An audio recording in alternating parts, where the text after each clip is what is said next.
Hi.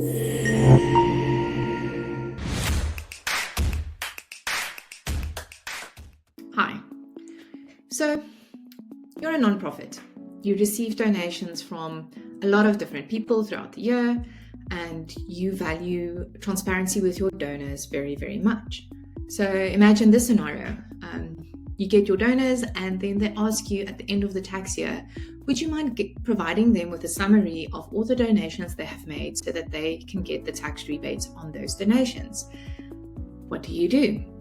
Well, you can do that through HubSpot. So how would you like to be able to send your donors an email like this? Imagine this is your company logo. You greet them with a personal token. Hi, Isabel. That's me, Isabel. Thank you for all your generous donations of 2022. This can also be a personalization token that updates automatically with each of the tax years. Then you give them a summary of all the donations they have made, the dates, the charity, or this can also be the program they have donated to, whatever, the amount they donated. And at the bottom here, you can give them a summary of the total donations and the total donations of those that are tax deductible. Strapping, stay tuned, and over to Demo Isabel, who will explain exactly how you use. Hi, welcome to this demonstration of how to send year-end giving statements to your donors as a HubSpot user. This demo will contain all the requirements for the solution, as well as an example of the final product. And then there are also yearly to-dos that you can do to keep the solution up to date with the current tax year. But let's get started with the requirements. So the solution requires, first of all, 2 segments. So the first segments are for deals and donations of a tax year. So basically, this is our segment, and you can see that is filtered by one of our properties, which is donation year. I will explain that in a moment.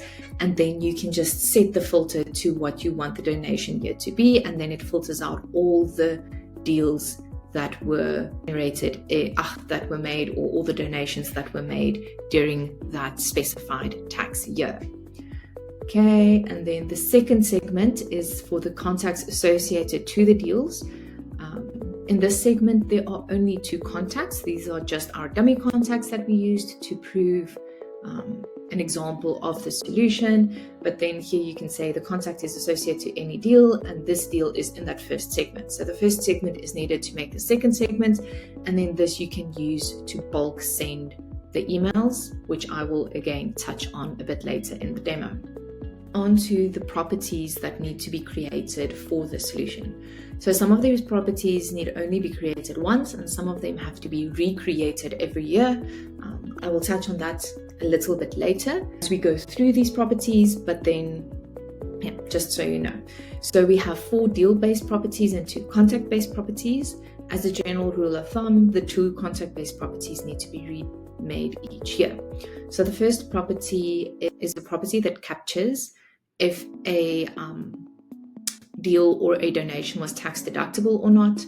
So just going into the property like this, you can see it's tax deductible, and then the field type is just a single checkbox, which would simply be set to yes or no. If you already have a property, say for example, it says whether it's a DAF donation or something like that, that captures distinction between tax deductible and non-tax deductible properties, then that is perfect. This is a nice to have that we have here, is just a drop-down select list of the donation charity that was made. This is just to give a little bit more information for the donor, especially if they've made quite a few contributions to different charities or different programs or different outreaches, or however the breakdown is, which would also be nice to capture and send to them. So just a little example. It's a drop-down select. These are just our examples, but this is how it could look and be set.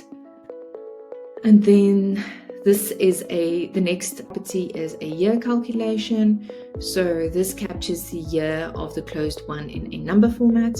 So looking at that property, it is a calculation property. So here you can see it's a calculation, then a custom equation. The output type is just a number and an unformatted number. And then here is the little conditional logic that will return the number. So if it is closed one, then it returns the close date. So if you paste what is here in that little box, it should reflect that. See, it updates automatically. So that's good to know. Then the next one is a donation year. So this one returns an unformatted number. There is a current limitation in HubSpot with these roll-up values in the contact, in that they can't at the moment take numerical values. So we have to have this helper property that is set via a workflow that updates automatically via a drop-down select. So the donation year is also a deal-based property. But here you see it is a drop-down select, and then you can add all the years that you want here. I just added for the last half decade just for an example.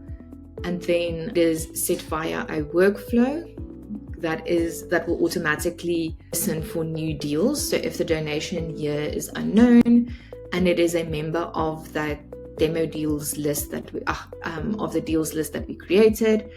And then you can add more branches if you want. I just did 2021 because that is the example year that we chose.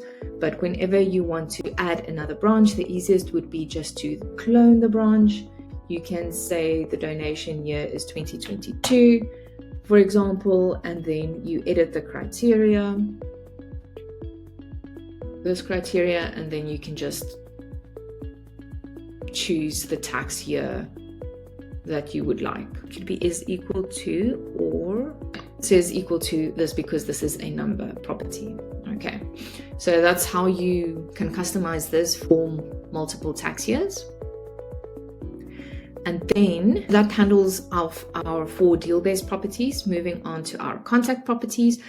Now, these properties need to be remade yearly. They are essential. So going firstly to the total donations property. So why they have to be remade each year is because of this internal number. You cannot just clone them because then this internal number will just be 2021 total donations cloned.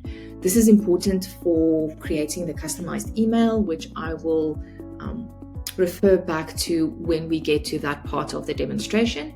But just for this property, here you can see it is a roll-up type property. So it sums the values in this property. The number format it returns is a currency, and then it sums the amount of deals. And then our conditional logic, this is where we use that donation year property, is equal to 2021. And now when you remake this property using exactly these same things, you then can change the donation year to the one that you want. Okay, just reiterating, it's very important to remake this property completely and not just clone it because we want this internal name. Okay. Then this is the same for the tax-deductible donations. So this is a secondary property returning only the total of the donations that are tax-deductible. So once again, we are very interested in this internal name. So this property needs to be recreated every year and not just cloned. Here we can see once again it's a roll-up property and a sum, exactly the same as the previous one, except here one of the conditional tests is to see that it is tax deductible, or whatever property you have that captures whether a donation is tax deductible or not. You choose it from this list and then you set the conditional logic as needed.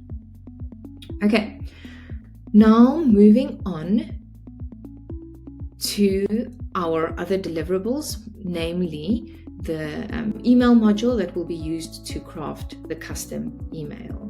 Excuse me, before we get to that, however, I have a few example contacts to show you how these could look with customized views. If you would require something on how to set up a customized view, you can do a whole separate demo on that because that is quite detailed. But here is a contact. Here in the contact, we can see our two contact-based properties. So the 2021 total donations is $3,600 roundabout, and then the 2021 tax-deductible donations is about $2,700. So in here you can see each single deal and or donation in a table format that they made, and you can scroll through everything, all the deals ever made. And then looking on this right handmost tab, you can see one card for each deal. This will have the name of the deal. This is dummy data, so this is not a very informative name. This will be the name chosen for your own deal. It says the amount, the close date, and the tax deductible. You can also change the information on these cards, so just let us know if you would like a demo on that. And then here is a deal, how the deal would look. So if you just click on your deals and then just choose a random deal, so CRM deals, and then just choose the deal you want to see. Here we can see the stages donated, which pipeline it is in, the amount, donation charity, and then whether it is tax deductible or not. And then on the most right hand side, you can see the associated contact with this deal. Okay, now that we have that covered, we are moving on to our other deliverables. So the first things first is this email module, because this is key to creating a customized email. So moving on to our design manager. So this is a global module. So whenever you change this will then change the email template that you have created using this module. It looks very intense. It's not necessarily that difficult to understand. The most important bits of this is this donation here, that property that we created, you filter out. So you just change this 2021 to whatever tax year you want. We can remove this limit. This just limits to 100 donations, but if you typically get more than that and you don't want to have a limit, you can just remove that. And then here is just a list of the properties that it will pull from the donation object. And then these are just stylized columns. And then the most important bit is the totals at the bottom, which will pull it from the contact properties. So whenever you update this for the next tax year, you replace, this is the internal name of the property, you replace this with the internal name of the updated property that you created, and then this pulls the data from that property in the email. Okay, so that's the important bit, and that is why I really hammer on recreating the property and not just cloning it, because you need a nice descriptive internal name so that anyone looking at this module kind of knows the property and the purpose of the property. Okay, moving on to our email editor. So this is now the email edit. This is an email for a bulk send. This is just a normal text module you can use personalization tags. Note that only contact-based personalization tags can be used. So first name will then pull the first name of the associated contact. You can add any other personalization tags to this if you want. Say you want to have the tax year automatically update, and then you can just have the personalization token for that. You can create a sync property in the contacts that then reads it from the deals, and then you can add it in there. That's another option. And then this is our custom module that you can just drag and drop in here. And then, you can obviously you can edit and update this as however you want. And then once you've sent that, just quickly how you bulk send, you just say send to, and then to a segment of contacts, and then you then send it to this contact list segment that we created at the very beginning, and then it will send this email to everyone once you click here, review and send. And then finally, once the email is received, here we can see the personalization token has been reflected, and then here are here's the list of all the donations that was made in the 2021 year, and then here at the bottom are the two totals of the donations. So yeah, everything is linked in this document, and also the yearly to-dos. Just quickly, as a last step, reiterating it, you need to create the two segments for each of the years. So one with the deals and one of the contacts associated with these deals. And then you have to remake, I'm just gonna bold this, remake these two contact-based properties to reflect the tax year. Demo. And there you have it, a quick demonstration on how you can construct an email like this, that you can send personalized emails to all your donors, giving them a summary of all the generous donations they have made during the year, as well as the proportion or the amount of those donations that they can claim back from tax, and a total of everything they have given. So I hope this provides something useful to you, and yeah, happy